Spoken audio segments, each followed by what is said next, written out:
Samuel Monroe Jr. became one of those actors whose face could make a brief scene feel unforgettable. For audiences who grew up watching influential black cinema of the 1990s, his performances in films such as Menace to Society, Tales from the Hood, Set It Off, Don't Be a Menace to South Central While Drinking Your Juice in the Hood, and The Players Club placed him inside a remarkable period of American filmmaking. He was rarely the conventional leading man, yet his supporting performances repeatedly gave movies an extra edge because he could make intimidating, troubled, or morally complicated characters feel convincing. Samuel Monroe Jr. was born on November 28, 1973, in Los Angeles, California. He entered the entertainment world while still young, and available career records place his professional screen work as far back as the late 1980s. His career eventually stretched across film and television, giving him opportunities to work in dramas, comedies, crime stories, horror, and urban cinema. One of the most interesting aspects of Monroe's career is how quickly he became associated with films that later developed enduring cult and cultural importance. His appearance in Menace to Society came during a defining moment for American cinema.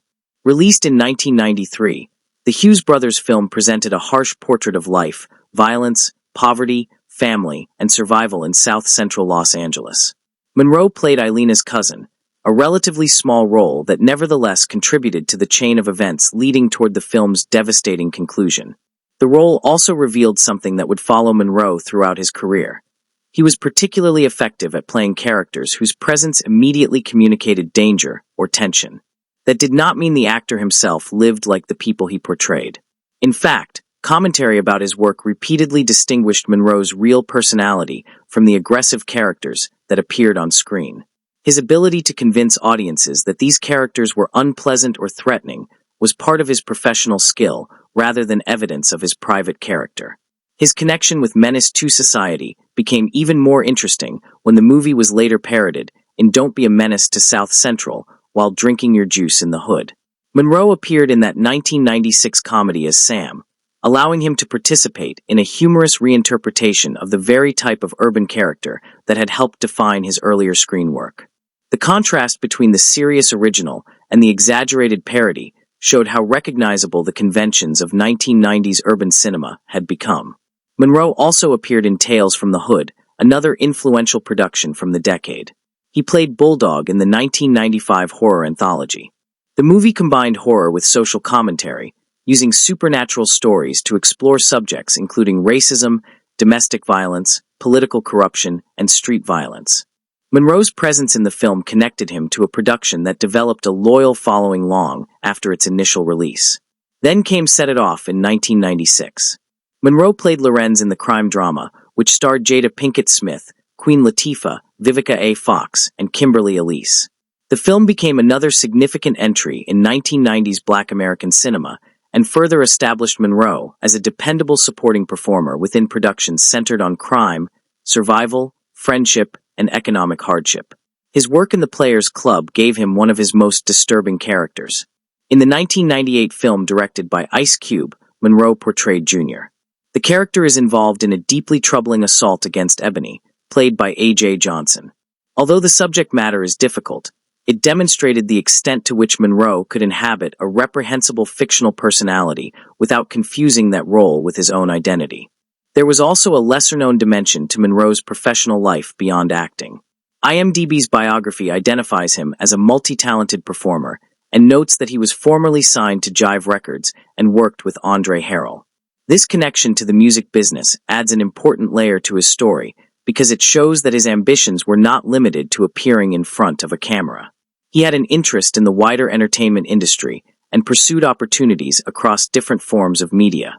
His television resume was broader than casual viewers might realize. Monroe appeared on programs including Out All Night, Murder One, NYPD Blue, Smart Guy, The Steve Harvey Show, The Lion's Den, Southland, Man and Wife, and Black Jesus. These appearances demonstrate that his career was not dependent on a handful of movies. He continued finding work in television and independent productions across several decades. His later filmography included projects such as Choices 2, County General, Detroit G-Code, What Goes Around Comes Around, Behind a Pole, The Fighter's Prayer, Hogan, 7th and Westlake. Nino's Revenge, I Got the Hookup 2, The Lick Movie, Payment Received, She Ball, Lockdown 2025, Blood Sacrifice, and Shine Kings. Some of these productions received far less mainstream attention than his 1990s movies, but they demonstrate that Monroe remained active in the entertainment field well beyond the period for which many viewers remembered him. His personal life was comparatively private, which helps explain why information about him away from the screen has often been limited. IMDb identifies Shauna Stewart as his spouse. Monroe was also a father of 3 children, a detail confirmed publicly by his mother, Joyce Patton, when she announced his death. Those family relationships became especially important during his final months, because relatives were publicly involved in decisions surrounding his medical treatment and care. The most significant recent development in Monroe's life began in April 2026, when he was hospitalized with meningitis. Reports stated that the infection eventually became associated with serious complications, including MRSA pneumonia, kidney problems, brain swelling, seizures, and other severe neurological issues. His family described a prolonged medical ordeal during which his condition sometimes appeared to improve before deteriorating again. According to reports, Monroe experienced more than 20 seizures in July and subsequently underwent 3 brain surgeries. He was eventually placed on life support and in a medically induced coma. Earlier in his hospitalization, there had been periods when he was alert, able to breathe independently for extended periods, and no longer required dialysis, giving relatives and supporters reasons for hope. A GoFundMe campaign was established to help with his medical expenses and possible future care. His stepdaughter explained that, if he survived, doctors expected he could require around-the-clock assistance for an extended period. The fundraising effort reflected the seriousness of his condition and the financial burden that can accompany prolonged intensive medical treatment. There was also a complicated family and legal dispute shortly before his death.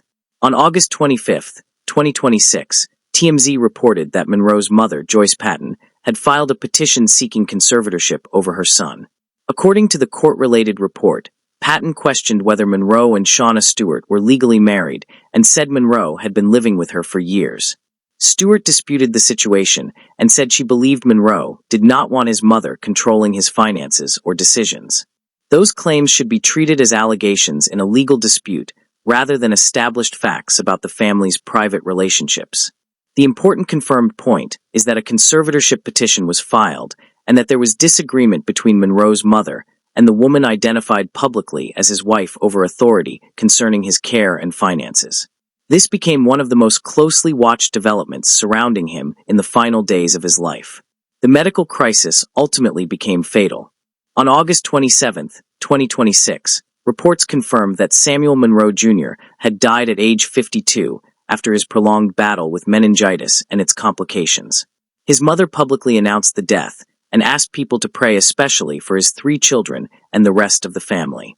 His death brings a final chapter to a career that was defined less by celebrity status than by persistence and memorable appearances. Monroe never needed to dominate a movie to leave an impression. His roles were often brief, but they were frequently intense enough to remain recognizable years later. From Menace to Society to Tales from the Hood, Set It Off, The Players Club, and television appearances that continued into the 2010s, he became part of a generation of performers who helped shape the texture of American popular cinema without always receiving the attention reserved for headline stars. What makes Samuel Monroe Jr.'s story particularly compelling is the contrast between his public image and the limited information available about his private world. Audiences knew the threatening men he played, but considerably less was known about the person behind those performances. His career in music, his extensive supporting filmography, his television work, his family life, and his determination to remain active in entertainment created a fuller picture than the intimidating characters alone suggested. In the end, Samuel Monroe Jr. leaves behind a body of work connected to some of the most recognizable black films of the 1990s and a later career that continued quietly across independent cinema and television. His final months brought his private life into public view through an extraordinarily difficult medical battle and a family legal dispute. Yet beyond those final headlines, his enduring legacy remains on screen. A character actor whose performances helped give several memorable movies their tension, personality, and unmistakable 1990s atmosphere. His passing at 52 closes the story of an actor whose work often spoke loudly, even when his own life remained largely out of the spotlight.